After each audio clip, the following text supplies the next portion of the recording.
Welcome inside our LA NBA studio with Paul, and Chauncey's here. I'm Michelle, tied at 56 at the half. Oh, I forgot to do that, sorry. Things going on. It is Friday night after all, so let's take a look around the league. And first up, he's back, ladies and gents. Karis LeVert, after missing 42 games. So happy to see this kid back. So good. First quarter, Jared Allen. Jared Allen been hooping. Nets. Paul, what do we say about the Nets? The Nets are a team I will not bet against. That's what he says. He says it every time, right there. Bulls up 10, though, with a lot of time left in the first half. That was Otto Porter, of course, the newest Bull. Cavs visiting the Wizards. Kevin Love making his return after missing 50 games. Tonight we get two guys who could have been all-stars if healthy. Chris LeVert and Kevin Love. How about Bobby Portis with 16 first-quarter points in his first night out there? And yeah, look who's back. He'll be playing tonight. Thursday after the deadline, Pelicans announcing that he's going to play. Expected, of course, tonight. Windy today on the jump said that they would be fined, the team, $100,000 I predict a game if they 24 and 12. Really? Yeah, but I want to talk about the fact that $100,000 if you sit him, but don't you want to protect your assets there? He's getting paid a whole lot of money to play basketball. Okay. There's a lot of fans out there when the schedule came out in the summertime. They went and bought tickets to go watch AD play. I would hate to see them not be able to see a special talent like this because you want to sit him out so he doesn't get hurt for a trade that's going to happen this summer. Let the man play basketball. First of all, New Orleans doesn't sell out anyway. No, I'm talking about on the road. I'm talking about on the road, too. Is this a road game? No, I don't. There's about 30 more games left, Paul.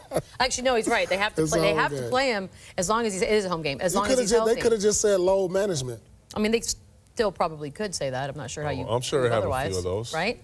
They have a few of those. Look, we may disagree on whatever this is, but what we all can agree on is that there is a man in the league loved more than anyone else, and his name is Boban. By you. Gents. Look at that. You only. Did you hear the crowd? Well, I love Boban, though. I do. I do too. That's my man. That's my man. Toyota. Dora said this starting lineup basically give the Warriors a run for their money. Chauncey, what are you seeing? Talent for talent, I do agree with Doris, but I will say this. I would hate to see this team start playing like what we call your turn, my turn type of basketball. They should still run plays. They have a lot of weapons. They can switch a lot of things defensively. The starters, obviously they're going to have an advantage most nights. They'll put you in tough positions. And they have a little depth as well, but there's a big ceiling for this team. It really is. I like what Elton Brand done at the trade deadline. Yeah, I like what they've done, too. I mean, definitely when you look on paper, you say, wow, this team should come out of the East. But you look at Denver, they don't pass the paper test. They just have a bunch of blue-collar guys. Will Barton. They got back in this game because of their defensive transition. They was able to get out. Murray right here, knocking down the three. Barton was a big part of this quarter, having a big second quarter. And Denver just won't go away. Every week I watch them. There's no surprise why they're at the top of the Western Conference, because they can play with anybody. Chauncey's team. For a minute there, I thought, oh, this game's ugly. But there you go. Moses! Big getting the jersey retired, guys. Y'all know what that's like. Congratulations to the late, great Big Moses Malone tonight. You see Dr. J out there. Swag personified. Dr. J. He's still in New Orleans. He's ready, and he's playing tonight. Anthony Davis' first game since January 18th coming up against the Timberwolves in the second game of our doubleheader. Welcome back into our LA NBA studio. That gentleman's name is Chauncey. This is Paul. I'm Michelle. And Philly, our first chance to take a look at this whole new-look Sixers squad. And J.J. Redick, the star of the night. But what did you think as far as how everyone fit together?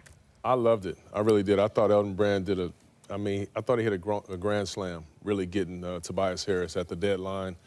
When you look at a trade, you're looking at, one, the talent, but two, the person. But you look down the stretch right here, you look at everything they're able to switch on defense. Now, not only do they switch, they're closing out on guys, and then you had a big fella ready to clean up any mistake that you make. I look at that play and I say, this is the potential here that they have defensively with so many big bodies that can switch everything. You can't run slips and flares and things like that, no kind of actions, because they can simply just switch it. And if somebody goes to the basket, you have the eraser back there that can erase any kind of mistake. So I love what the potential that they have. There will be a learning curve, in my opinion. There'll be 27, 28 games? But I like it. They got enough time to gel. I mean, Tonight, Jimmy Butler didn't really have a great game, so you got to figure when they bring in Tobias Harris that who's going to take the hit on offense, who's going to have to sacrifice. Off top, you say Jimmy Butler, but I'm not so sure because J.J. Redick played outstanding. They had 17 turnovers. So they still have a ways to go. You know, Embiid didn't really have a great game. You know, talent won this game. And the good thing about the NBA is if you have more talent than the other team, you can play bad on nights like this and still win. And that's what I saw tonight. Okay. I didn't think they really played that great.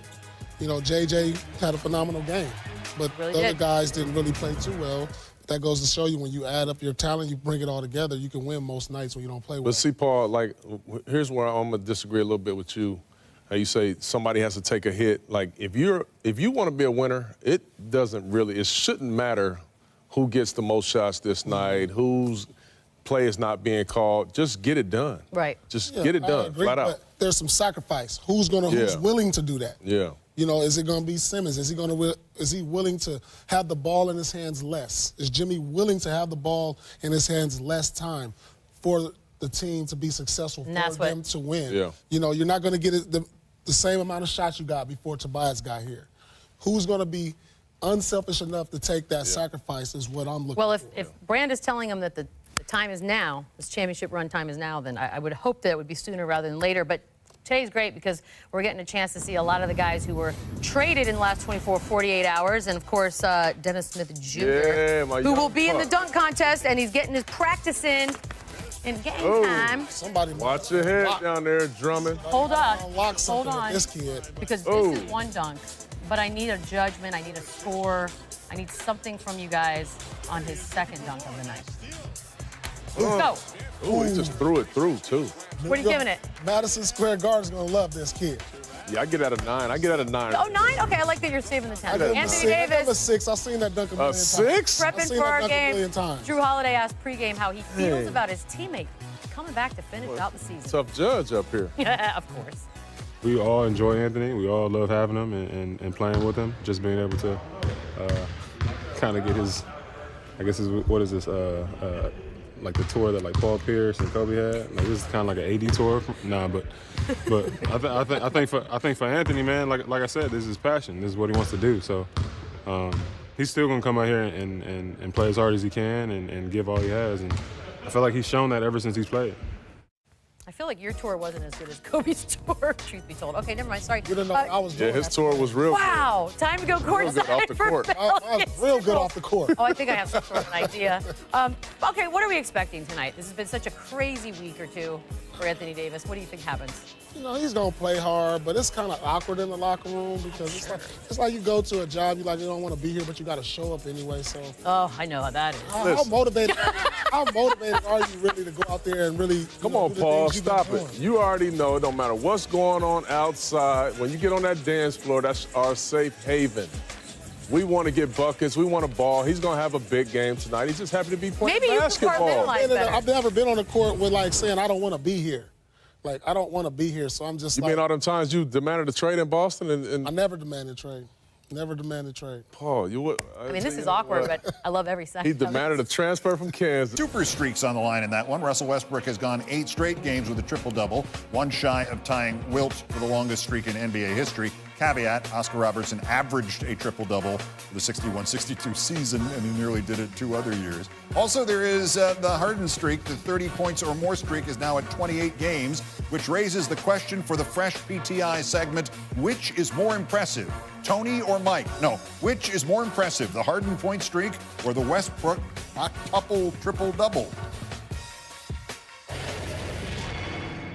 All right, Wilbon, which streak is more impressive? James Harden's 28 straight games with 30 or more points, or Russell Westbrook's 8 straight games with a triple-double? Tony, I'm going to go with Russell Westbrook's streak for a very specific reason. First of all, there's 7-1 in that streak. But Russell's scoring, he's averaging 11 assists, 11 rebounds, and that's great. He's down to 21 points a game. He's down to 19 shots a game.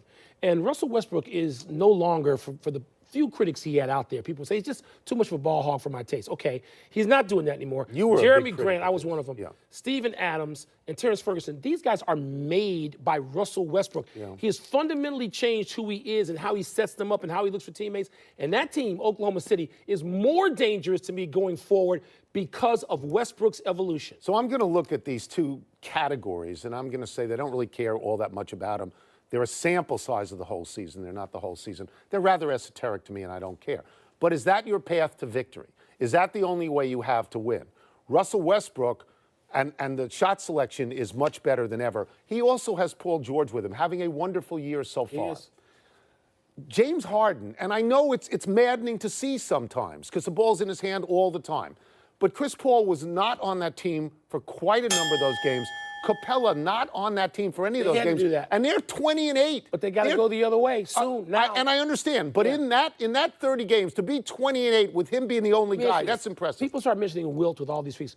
Does it seem artistic to you what Harden's doing? Is there anything artistic about it? It's enormously impressive. I don't think that everybody has to paint the Sistine Chapel. You're there to win the game. Really? I like the way Wilt did it. He painted the chapel, didn't he? He did. He could reach it. That's it. He could reach it with his hand. We're done. We'll have some other numbers, too. We won't get into that. Back to you. Thank you. Here's what's happening on SportsCenter right now. After the Lakers' big last-second win in Boston last night, GM Rob Pelinka says team president Magic Johnson will meet with the team this weekend in Philly ahead of Sunday's game against the Sixers. According to the LA Times, Johnson is expected to address many things, including the fallout from Joel Embiid leading the way scoring-wise for the Sixers. By the way, before they added Tobias Harris, they were the only team in the league with 4 players averaging at least 17 points per game. Now they're the only team that have 5 doing just that. Sixers, Nuggets, we're counting you down here. Just under 15 minutes to go here on ESPN. Y'all come here every day, ask me about free agency, ask my teammates, my coaches, you rile up the fans about it. And now when I don't want to talk to y'all, it's a problem with me. Come on, man. Grow up. Grow up. What's the problem? What am I doing to y'all? We're talking. So, who are you? Why do I got to talk to you? I just want to play ball. I want to go to the gym and go home. Is that a problem? All right, then. Going out on a limb, I'm guessing Mr. Durant doesn't want to talk about next season, but others do, others with beliefs. Westgate has given hypothetical odds on potential landing spots for KD this summer. They still place the Warriors as heavy favorites. If he were to switch teams, the Knicks have the next best odds, followed by the Clippers. Here's Mr. Kerr and Mr. Durant. We're all actors in a soap opera. We really are. And so we have to deal with that part of it. And also understand that that's a big part of the revenue stream. You know, the intense passion and interest that fans have for who's going where, what team's doing what. You know, it'd be nice if everyone could just pay attention to pick and roll coverage, but gossip is more interesting sometimes, and we're all part of that. So you just accept it and deal with it the best you can, and you keep moving forward. Steve, stop staring at me. ESPN Warriors reporter Nick Friedel is in Phoenix, where the Warriors will take the Suns tonight. We just heard what Mr. Kerr thinks about the Durant from Wednesday. But I haven't heard a lot of what the teammates have been saying afterwards. Keith, in talking to people within the organization for the last 24 hours, I think a lot of people are just happy that Kevin got all that stuff off his chest. He cleared out what had been really bothering him over the last week or so. He knows it's not going away, but he got it out. Were they happy he did it in such a public fashion? No, but now he can just go back to focusing strictly on basketball, and his teammates have stood behind him at every turn in that regard. This is a group that is extremely loose and is playing the best basketball they've played all season. Steph Curry was outside today after their shoot-around in Tempe playing lacrosse with the women's lacrosse team at Arizona State. So everybody's feeling good. They hope Kevin can feel a lot better now, and they're confident that he's going to come out and play great here tonight. Yeah, and no doubt Curry was the best ever at that game, too. All right, Nick Friedel, our Warriors reporter in Phoenix. Thank you.